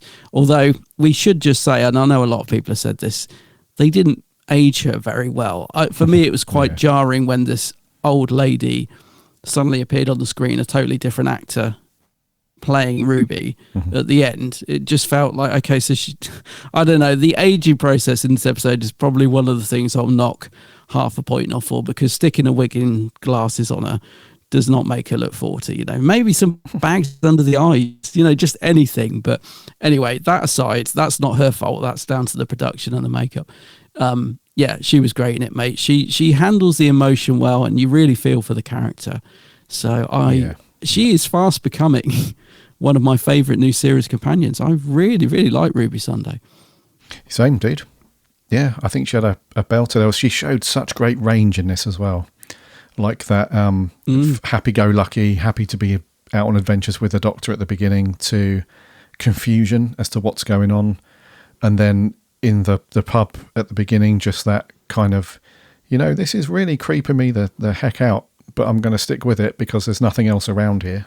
So, you know, I'm going to stick with it. And then as the episode progresses, like that whole, you know, when her mum runs off and she's distraught and she falls to her knees, and you can tell it's, yeah. And then later on, as she comes sort of, excuse the pun, full circle, and then just that sense of pride and satisfaction she got from making the dude resign. You know, she used the whole 73 yards to her advantage, you know, as she's backing up through the stadium. That was a great bit. And we had all that bit with good moment. Yeah, so that was really cool. And yeah, so Roger Ap Gwilliam, who's the guy that the Doctor mentions at the beginning, so that was a bit of foreshadowing there, and apparently he would go on to cause like nuclear fallout and stuff. So she does all that, and then she just lives her life and goes on, and yeah. So like you said, it's a bit weird that they didn't age her a bit better. The whole, you know, just whacking a wig on and stuff is not going to do it visually. But just the range that she goes through as the episode goes on is just fantastic. So yeah, I agree with you, dude. She knocked it out of the park pretty much. Just a couple of things to mention before we get on to scores, unless you have anything you wanted to go through. Another appearance from Susan Twist, you know, the hiker, the old lady at the beginning. The hiker, yeah. At the beginning, so she goes off to speak to the old Ruby, and she obviously, that's the start of it, isn't it? It's like, what did she say to her to make her run off? So another Susan Twist thing, dude. Yeah, and this time, for the first time, Ruby almost thinks she recognises her, which I thought was interesting. So up until this point, they've not realised that this person seems to be following them through the different timelines and stuff. She actually clocked, have I met you before? She says, doesn't she? So that's the first time that there's a hint of, so maybe the next time she sees her, she's going to think, hang on, who is this woman? I don't know. I like the fact that it's building up to hopefully something. Yeah. And also, I want something I'd like to very quickly mention at this point is that, have you noticed that in the last two episodes, especially this one, it doesn't feel at all like Murray Gold is the composer? I don't know if you've clocked this yet, but the music is very, very different to the Murray Gold of old, when he was, you know, before we had the Jodie era music. But yeah, so if you were to watch this episode again, would you come away from it thinking, oh, that was like typical Murray Gold? Do you even remember any of the stuff from it, music-wise? No, I mean, I think the bit where Murray's music stood out to me was on the field where she's moving back from the Prime Minister, 73 yards. I remember there was some really good building music. You know, I thought, oh yeah, Murray's ramping up the tension. And I love Ruby's theme whenever that plays. I think it's absolutely gorgeous. But apart from that, no, can't really think of anything else. Yeah, it's a bit weird, isn't it? I just wanted to mention that, because normally we do mention the music in every episode in our review. So I just thought it's Murray Gold, but it doesn't feel like Murray Gold classic Doctor Who, which is not a bad thing. It's different and needed, I guess. But yeah, and also just very, very, very, very lastly, was it snowed again a couple of times, which links into what we've seen in every episode, where at some point where something happens to Ruby, it starts to snow. So I think that's going to link into the finale, where we potentially find out who she really is, or at least who her mum is and stuff. So yeah. And did you enjoy a little cameo from Mrs. Flood? she gets out of the way pretty quick though. Yeah, I was gonna mention the Mrs. Flood cameo because I clocked it on the first watch as well, what she says, and I thought I like that line because that could be taken either way. So she says, hello dear, and she sort of questions what's going on, and then Ruby tells her, she says, oh well, it's nothing to do with me. Now you could take that as, oh, it's none of my business, or you could take it that she's being flippant, saying I haven't caused it.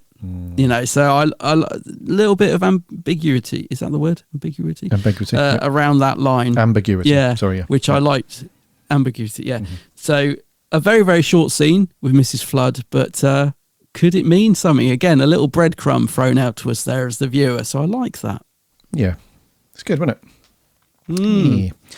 All right then, dude, if you've got nothing else, we'll wrap up there with our score for that one. You can go first on this one, dude.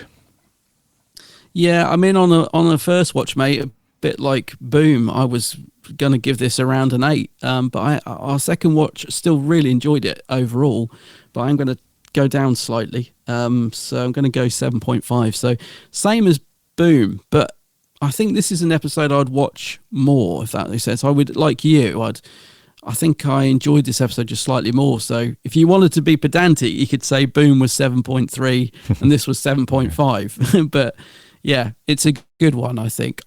It's just not quite up there with an 8. I think the ending just slightly let it down for me. Okay, gotcha. You and I are agreed on this one, mate. So mine is also a 7.5. Just because I thought, for me, I enjoyed this one slightly more than Boom, just because I appreciated the sort of horror aspect of it and the whole creepiness and that sort of thing. But yeah, it's just a bit, that 20% of me was just, that's more prominent in my mind than the 80%, if that makes sense. I'm still thinking about the stuff that doesn't make sense in my head and unanswered questions. And then, all the rest of it I loved is just, I'll probably, when I rewatch it at some point, I'll appreciate all that stuff. So. Do you know what, mate? I'm going to be a pain. I'm going to go up to 8. No, I'm going to go up to 8. Do you know why? Because I did enjoy this more than Boom, and I can't score them the same. My OCD just can't have it. So I will go with an 8, and I'll blame Millie Gibson for being so damn good in it, for knocking it up a notch. Well, that's what's going to... Yeah, I think I did. I think I liked this better. Yeah, just slightly better. Same for me, mate. So I gave Boom a 7. So, 7.5 for me. But yeah, so the... A bulk of that, don't get me wrong, is because of Millie Gibson's performance as well. She was very good. So, wow. So some decent scores there, way better than, well, for me anyway. So just to give you a bit of a recap, listener, Space Babies, I gave that a 4. Adam gave that a 5.5, and then The Devil's Cord, I also gave that a 4. You gave it a 7. I gave Space Babies 5.5. You did. Did I? Yeah. I hate that episode. Surely I must have been in a good mood that day. Because I hate that. I will never watch the episode again. Surely I gave that a 3. No, mate. So I gave it a 4. You gave it a 5.5. And then... wow. As a Devil's Cord... Being generous that day. Yeah, you gave it a 7. I gave it a 4. So at least these scores would indicate that the series, from our point of view at least, is getting better. So for Boom, 7 for me, 7.5 from you. And then 73 Yards... 7.5 from me and an 8 from you. So that indicates that we are enjoying it more as we go through. Time will tell on the next one. I don't know if you've seen the trailer. You probably have for what's the next one? Dot and Bubble, is it? Dot and Bubble. Yeah. So that's going to be a real interesting... That trailer looks like I have no idea what to make of that one. So we will see how it goes with that. But I think on that note, dude, let's wrap it there for 399. Alrighty.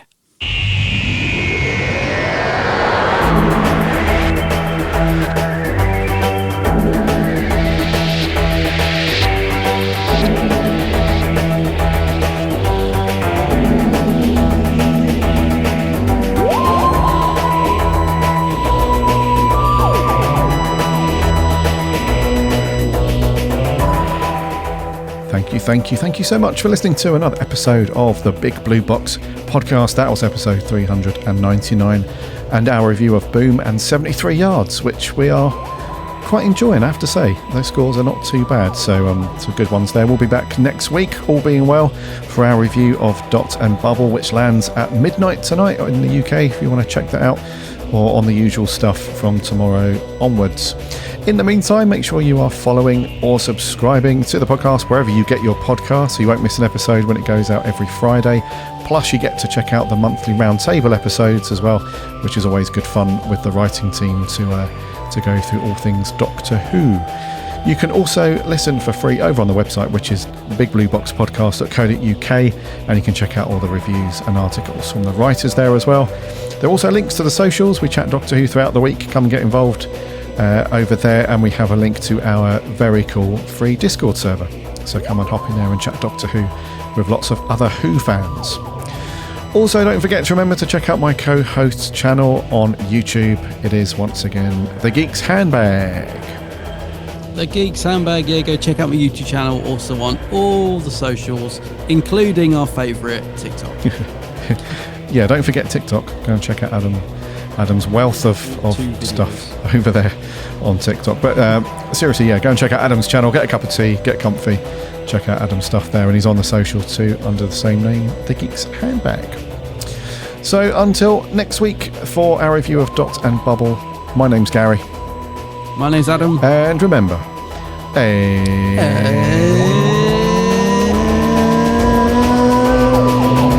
nothing.